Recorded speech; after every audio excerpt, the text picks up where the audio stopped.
जय हिंद मेरे लेक्चरर साथियों। मिशन ग्रीन पेन के लिए स्कूल मैनेजमेंट की क्लास में यानी एजुकेशनल मैनेजमेंट की क्लास में आपका स्वागत है। और आज अपना जो टॉपिक है वो है RSTB यानी राजस्थान स्टेट टेक्स्ट बोर्ड है। ये टेक्स्ट बुक बोर्ड है यानी राजस्थान राज्य पाठ्य पुस्तक मंडल। आज हम इसका पोस्टमार्टम करेंगे। इसका पोस्टमार्टम स्टार्ट करें उससे पहले एक जरूरी जो बात है वो आपसे कर लेता हूं। पिछली क्लास याद है आपको? पिछली क्लास में हमने राजस्थान स्टेट ओपन बोर्ड जो है स्कूल है उसके बारे में पढ़ा था। और एक चीज मैंने कही है, जो मुझे ऑथेंटिक बात प्राप्त होगी वो मैं आपको बताऊंगा।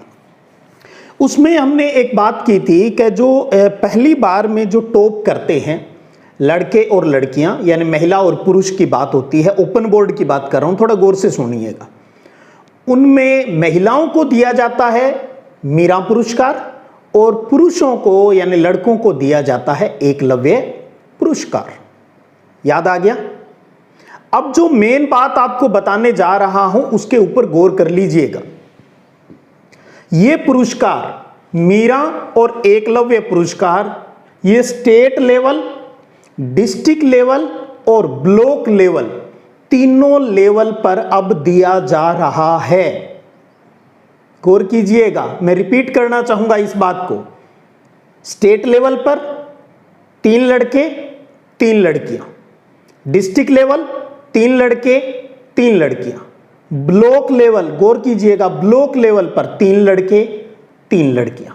लड़कियों को मीरा पुरस्कार, लड़कों को एकलव्य पुरस्कार।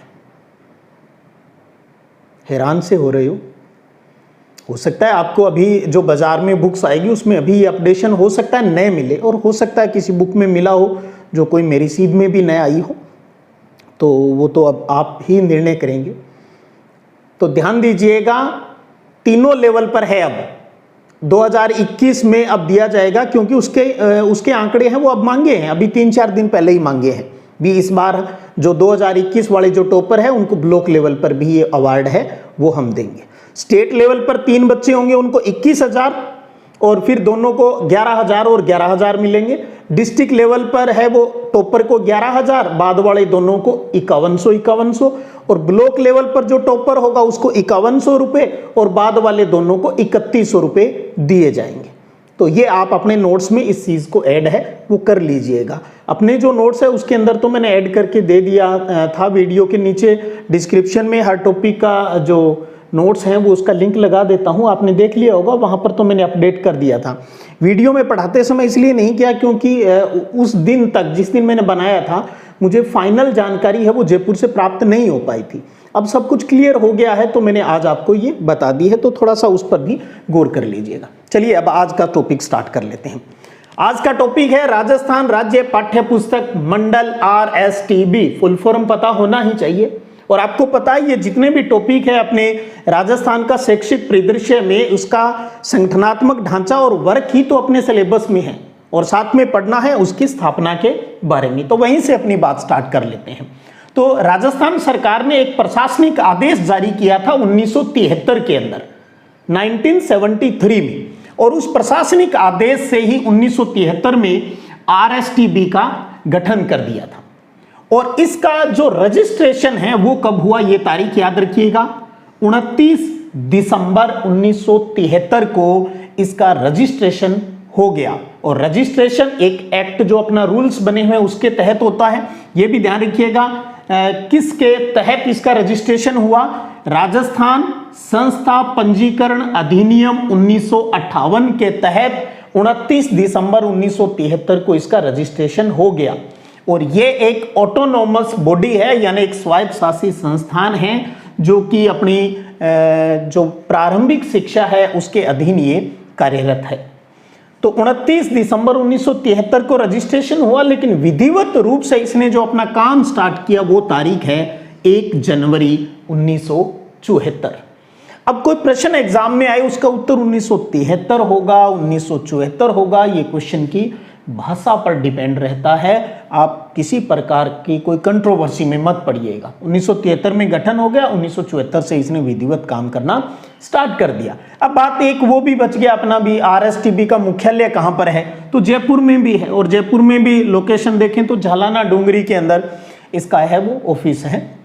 अब आ गई अपनी मेन मुद्दे के ऊपर स्थापना के बाद, और वो है संगठनात्मक ढांचा। और एक चीज प्रीवियस जो पेपर हुए हैं ना अपने लेक्चरर के लिए, उसमें ये क्वेश्चन आया हुआ है RSTB का जो रजिस्ट्रेशन हुआ है वो किस एक्ट के तहत हुआ है, तो ये पूरा नाम वहां आपको पता होना चाहिए। तो चलिए संगठनात्मक ढांचे की बात करें। एक इंस्टीट्यूट, एक ऑटोनोमस बॉडी है, तो इसके नीतियों को बनाने के लिए भी हमें किस प्रकार से क्या करना है, उसके लिए सबसे बड़ी परिषद होती है, वो है शासी परिषद। इंग्लिश में कहते हैं जिसको GC यानी गवर्निंग काउंसिल की बात आती है।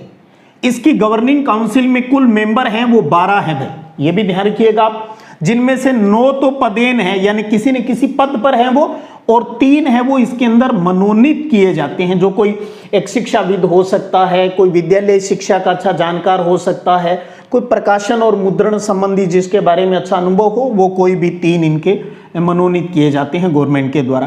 तो 9 पदेन और 3 मनोनीत है, तो टोटल शासी परिषद में 12 सदस्य हैं। फिर बात आती है इस गवर्निंग काउंसिल का चीफ कौन होता है, यानी इसका प्रेसिडेंट, अध्यक्ष। तो ध्यान रखिएगा शिक्षा मंत्री है वो गवर्निंग काउंसिल का अध्यक्ष होता है। इसका उपाध्यक्ष है वो प्रमुख शासन सचिव होता है, जो स्कूल शिक्षा का होता है। स्कूल शिक्षा का जो शासन सचिव होता है, शॉर्टकट हम जिसको शिक्षा सचिव कह देते हैं, वो इसका उपाध्यक्ष होता है। और इसका जो सेक्रेटरी है वो इस पाठ्य पुस्तक मंडल का जो सचिव होता है, जो कि एक RAS अधिकारी होता है, वो इसका सचिव होता है। तो अब शासी परिषद जो अपने नीतियां निर्धारित कर लेता है, फिर उसको क्रियान्वित करना होता है, और क्रियान्वयन की जिम्मेदारी है वो होती है निष्पादन समिति के पास। इंग्लिश में कहते हैं EC यानी एग्जीक्यूटिव कमेटी के पास होती है। इसके जो कुल सदस्य हैं वो 9 हैं, 9 सदस्य हैं, और 9 के 9 पदेन हैं, यानी किसी न किसी पद के ऊपर वो काम कर रहे हैं। ध्यान रखिएगा GC का प्रेसिडेंट होता है और EC का चेयरमैन होता है, जिसको हिंदी में सभापति कहते हैं। अब सभापति कौन होगा, यहां देख लीजिएगा, जो शासी परिषद का उपाध्यक्ष है वो EC का चेयरमैन होता है। तो प्रमुख शासन सचिव जो स्कूल शिक्षा का है वो इसका चेयरमैन हो गया। सचिव वही जो RSTB का सचिव है, एक RAS अधिकारी, वही इसका सचिव होता है। समझ गए। जो इसके उपाध्यक्ष और सचिव हैं वो निष्पादन समिति के चेयरमैन और सचिव हो गए। फिर इसके बाद में दिल्ली का कामकाज देखने के लिए एक प्रशासनिक अधिकारी जो है वो सचिव होता है। इसकी हेल्प के लिए उप सचिव होते हैं, लेखा अधिकारी होते हैं, और भी कई प्रकार के अधिकारी और कर्मचारी होते हैं। जैसे और अधिकारियों की बात करें तो इसके RSTB के 5 अनुभाग यानी विभाग हैं, तो उनके जो मुखिया हैं वो भी इन्हीं के अंडर में ही काम करते हैं। हर एक डिपार्टमेंट का वो एक मुखिया होता है, सचिव उप सचिव लेवल के जो अधिकारी हैं। तो ये 5 अनुभाग हैं। कौन कौन से हैं ये ध्यान रखिए। एक है प्रशासनिक और संस्थापन विभाग, दूसरा है लेखक और अंकेक्षण यानी ऑडिट वाला विभाग, तीसरा है विपणन और वितरण मार्केटिंग और डिस्ट्रीब्यूशन वाला जो डिपार्टमेंट, और चौथा है तकनीकी और उत्पादन वाला टेक्नोलॉजी वाला, और 5वां है शैक्षिक और अनुसंधान एजुकेशनल और रिसर्च से संबंधित यहाँ एक जो अनुभाग है वो भी यहाँ है। एक शब्द ध्यान रखिएगा, यहाँ अनुसंधान शब्द है, तो ये जो RSTB अपनी होती है ये अनुसंधान को प्रोत्साहित करती है। स्वयं अपने लेवल के ऊपर कोई भी रिसर्च वर्क है वो ये नहीं करती है। तो इस बात को भी आप थोड़ा ध्यान में रखिएगा। तो उम्मीद करता हूं ये अच्छे से क्लियर हो गया, इसमें कोई ऐसी बड़ी बात है वो नहीं है। और एक चीज और कहूं, जो भी यहाँ इस व्हाइट बोर्ड के ऊपर जो मैं रिप्रेजेंट करता हूँ इसको नोट्स फॉर्म में जरूर उतार लिया करो, स्क्रीनशॉट ले लिया करो। लास्ट में भी मैं थोड़ा सा टाइम छोड़ता हूँ, आप इजीली आराम से पूरे व्हाइट बोर्ड का स्क्रीनशॉट ले सकते हो। खुद के हाथ से बने हुए नोट्स हैं वो ज़्यादा कारगर होते हैं कॉपी पेस्ट की बजाय, तो इसलिए यहाँ समझ रहे हो उसको उतार लिया करो, या बाद में पहले समझ लो बाद में स्क्रीनशॉट लेकर उतार लिया करो। और अब इसके बाद में अगला अपना टॉपिक इसमें क्या बच जाता है, वो है RSTB के प्रमुख काम, मूल काम क्या है। उससे पहले एक चीज और रह गई यहाँ पर, ये जो शासी परिषद है ना, इससे जुड़े हुए कुछ इंपॉर्टेंट तथ्यों की बात और कर लें, याद आ गया मेरा। यहाँ होता है ना, अभी इसका एक अध्यक्ष होता है, एक उपाध्यक्ष होता है और एक सचिव होता है। तो मेरे पास जानकारी है भी, जो पहली जो आरएसटीबी की गवर्निंग काउंसिल बनी थी, उसके पहले अध्यक्ष कौन थे? पहले अध्यक्ष वो खेत सिंह जी थे। उपाध्यक्ष की अगर बात करूं तो वो महेंद्र सिंह जी थे, और अगर पहले सचिव की बात करूं तो लक्ष्मी नारायण शर्मा जी थे। तो ये भी आप चाहें तो साइड में कहीं नोट कर लीजिएगा, खेत सिंह जी अध्यक्ष, महेंद्र सिंह जी उपाध्यक्ष और लक्ष्मी नारायण शर्मा है वो इसके पहले सचिव रहे थे। आज क्या है वो अब आपसे कोई नहीं पूछेगा, उसकी टेंशन मत लीजिएगा। चलिए, काम सबसे प्यारा प्रश्न यही है, राजस्थान में जो आरएसटीबी काम करता है वो किस मॉडल पर, कहां से प्रेरित है, इन्होंने ये सारा सिस्टम कहां से अडॉप्ट किया है? तो वो गुजरात से अडॉप्ट किया हुआ है। तो हम कहते हैं भी आरएसटीबी है वो गुजरात मॉडल के ऊपर काम करता है, ये बात ध्यान रखिएगा। पहला महत्वपूर्ण काम, ये कक्षा 1 से 12 की पाठ्य पुस्तकों का मुद्रण यानी प्रिंटिंग और वितरण डिस्ट्रीब्यूशन का काम करता है। एक चीज यहां और क्लियर कर लीजिएगा, जब इसकी स्थापना हुई थी 1973-74 की बात है, तब ये सिर्फ कक्षा 1 से 8 की पाठ्य पुस्तकों का ही मुद्रण और वितरण करता था। यह बात ध्यान रखिएगा, 1 से 8 की। कहीं प्रश्न ऐसा आ जाए जब स्थापना हुई या 1973-74 में आरएसटीबी है वो किस कक्षा तक की पाठ्य पुस्तकों का मुद्रण और वितरण करता था, तो ध्यान रखिए उस टाइम उत्तर हो जाएगा 1 से 8। आज जो हम कह रहे हैं ये 1 से 12, ये तो आज की कंडीशन है। अब ये कक्षा 1 से 12 की पाठ्य पुस्तकों का मुद्रण और वितरण का काम है, वो देखता है। 27 सितंबर 2010, गौर कीजिएगा, सितंबर 2010 से ये 9 से 12 का काम भी इसने स्टार्ट कर दिया, प्रिंटिंग और डिस्ट्रीब्यूशन का। तो अब हो गया ना फिर 1 से 12, इसलिए हमने यहां ये लिखा है भी 1 से 12 का ये सारा काम ये देखता है, किताबों का छपाई करवाना और उनका बांटने का काम। अब पहले आपको पता है 9 से 12 का काम माध्यमिक शिक्षा बोर्ड ही करता था, वो ही सिलेबस तैयार करता था, वो ही इनकी प्रिंटिंग करवाता था। और आज आपको ये भी पता है अब 9 से 12 का काम किसके पास चला गया है, वो अब जो अपना उदयपुर वाला जो इंस्टीट्यूट है, राजस्थान राज्य शैक्षिक अनुसंधान परिषद है, उसके पास चला गया है सिलेबस को लेकर। तो 1 से 12 का सिलेबस बनाने की जिम्मेदारी उदयपुर चली गई है और 1 से 12 के प्रिंटिंग और डिस्ट्रीब्यूशन की सारा जो काम है वो अब आरएसटीबी के पास है। दूसरा है भी ये बीएसटीसी की पुस्तकों का मुद्रण भी करता है, थोड़ा ये भी देख लीजिएगा। इनका सिलेबस तो आपको पता है, आरएससीआरटी जो उदयपुर है वो तैयार करता है बीएसटीसी का, और उनके मुद्रण का जो प्रिंटिंग का जो काम है वो भी आरएसटीबी के पास होता है।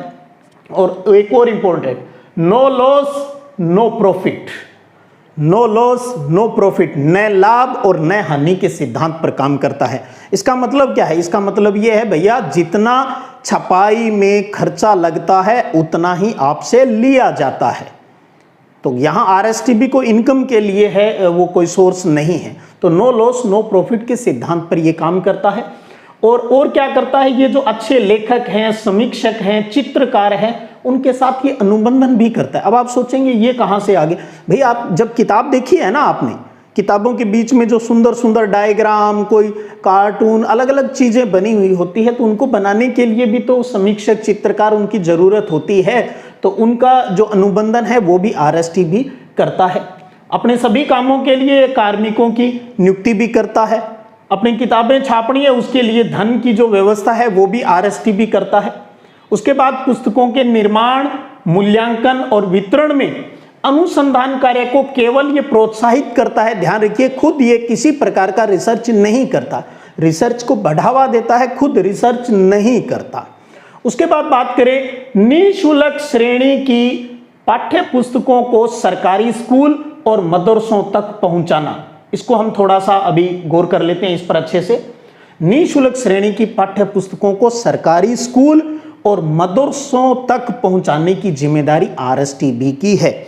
यहां मैं आपको बताना चाहूंगा, राजस्थान सरकार की एक बहुत महत्वपूर्ण योजना है निःशुल्क पाठ्य पुस्तक वितरण योजना। इसके अंदर क्या है, किनको फ्री में किताब मिलती है? एक तो पहले ये ध्यान रखिए, सरकारी स्कूल और प्लस मदरसों को मिलती है। लेकिन यहाँ ये नहीं है भी सरकारी स्कूलों में 1 से 12 सभी के लिए प्रावधान है, यहाँ थोड़ा सा लोचा है, उसको समझ लीजिएगा। थोड़ा मैं यहाँ क्लियर कर दूं, पहले तो ये देख लो, निःशुल्क पाठ्य पुस्तकें वो 1 से 8 तो 1994-95 से ही सबको मिल रही है, और 9 से 12 है वो 2004 और 5 से मिल रही है स्कूलों के अंदर। ये आपको ध्यान रखनी है। निःशुल्क पाठ्य पुस्तक है 1 से 8 1994-95 से फ्री में मिल रही है सभी बच्चों को, लड़का लड़की, ओबीसी, एससी, एसटी, जनरल कोई भी है, सबको 94-95 से। 9वीं से 12वीं 2004-5 से फ्री में सरकारी स्कूल और मदरसों के अंदर मिल रही है। ध्यान दीजिएगा, 9 से 12 की किताबें किनको मिलती है? 9 से 12 की किताबें किसी भी कास्ट की हो, सबको, सभी लड़कियों को फ्री मिलती है, एससी को फ्री मिलती है, एसटी को फ्री मिलती है, चाहे बॉयज हो चाहे गर्ल्स हो। उसके अलावा जो ओबीसी के लड़के हैं और जनरल के जो लड़के हैं उनके ऊपर गौर कर लें। अगर किसी ओबीसी या जनरल का कोई लड़का, उसके पेरेंट्स अगर इनकम टैक्स देते हैं, आयकर देने वाले हैं, तो उनको निःशुल्क पाठ्य पुस्तक वितरण योजना के तहत जो फ्री बुक्स है वो नहीं दी जाती है। तो गौर कर लीजिएगा थोड़ा सा, क्योंकि व्यवहारिकता में सबको दे दी जाती है, वो एक अलग बात है। अगर सरकारी स्कूल में किसी ऐसे कर्मचारी का बच्चा पढ़ता है जो ओबीसी और जनरल कैटेगरी का है और वो उसके पेरेंट्स हैं, वो इनकम टैक्स देते हैं, तो उस बच्चे को निःशुल्क पाठ्य पुस्तक है वो नहीं मिलती है। क्योंकि हम तो पेपर की तैयारी कर रहे हैं, व्यवहारिकता तो चलेगी नहीं, जो नियम है उसकी बात ही यहां पर होगी। तो समझ गए ये चीज।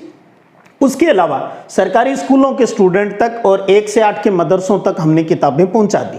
अब भाई प्राइवेट स्कूल भी तो बच गए, या कोई रीट की तैयारी करने वाला या अन्य कोई कंपटीशन की तैयारी करने वाला स्कूल की किताबें पढ़ना चाहे तो वो क्या करेगा? तो उसके लिए बाजार से किताबें खरीदनी है। तो बाजार में किताबें भी आरएसटीबी पहुंचाता है, किनको? जो इसके साथ जो रजिस्टर्ड जो पुस्तक विक्रेता होते हैं। तो पंजीकृत पुस्तक विक्रेताओं को बाजार में बिक्री हेतु पुस्तकें उपलब्ध करवाने का कार्य भी आरएसटीबी करता है। अपने इस सारे सिस्टम के लिए, किताबों के वितरण के लिए इसने टोटल 34 केंद्र है वो पूरे राजस्थान में बना रखे हैं, जिनमें 9 तो संभाग स्तरीय हो गए, जो अपने जो शैक्षिक दृष्टि से जो 9 संभाग है वहां पर हो गए। बाकी आप जोड़ लो कितने डिस्ट्रिक्ट बच गए, 24 डिस्ट्रिक्ट बच गए, वहां पर हो गए 24 और 9 कितने हो गए? 33। अब एक ज्यादा क्यों है? क्योंकि जयपुर में 2 है, जयपुर ग्रामीण और जयपुर शहरी, तो 2 हो गया, तो उस हिसाब से टोटल 34। तो ध्यान रखिएगा आरएसटीबी के टोटल पुस्तकों के वितरण केंद्र कितने हैं? 34 हैं। और ये जो निःशुल्क पाठ्य पुस्तक वाला जो कार्यक्रम है ना, इसके तहत हर स्कूल यानी ग्राम पंचायत का जो सीनियर स्कूल होता है वहां तक किताबें पहुंचाने की जिम्मेदारी आरएसटीबी की है। इस वितरण केंद्र से तो किताबें केवल कौन लेंगे? ये पंजीकृत पुस्तक विक्रेता है वो ही लेंगे, जाकर वहां से ले आएंगे, क्योंकि उन्होंने पहले इनको ऑनलाइन ऑर्डर दिया हुआ है, डिमांड दी हुई है भी हमें इतनी किताबें चाहिए, तो वो इनको मिल जाती है प्राइवेट वालों को। सरकारी के अंदर स्कूल तक पहुंचाने की जिम्मेदारी है वो आरएसटीबी की होती है।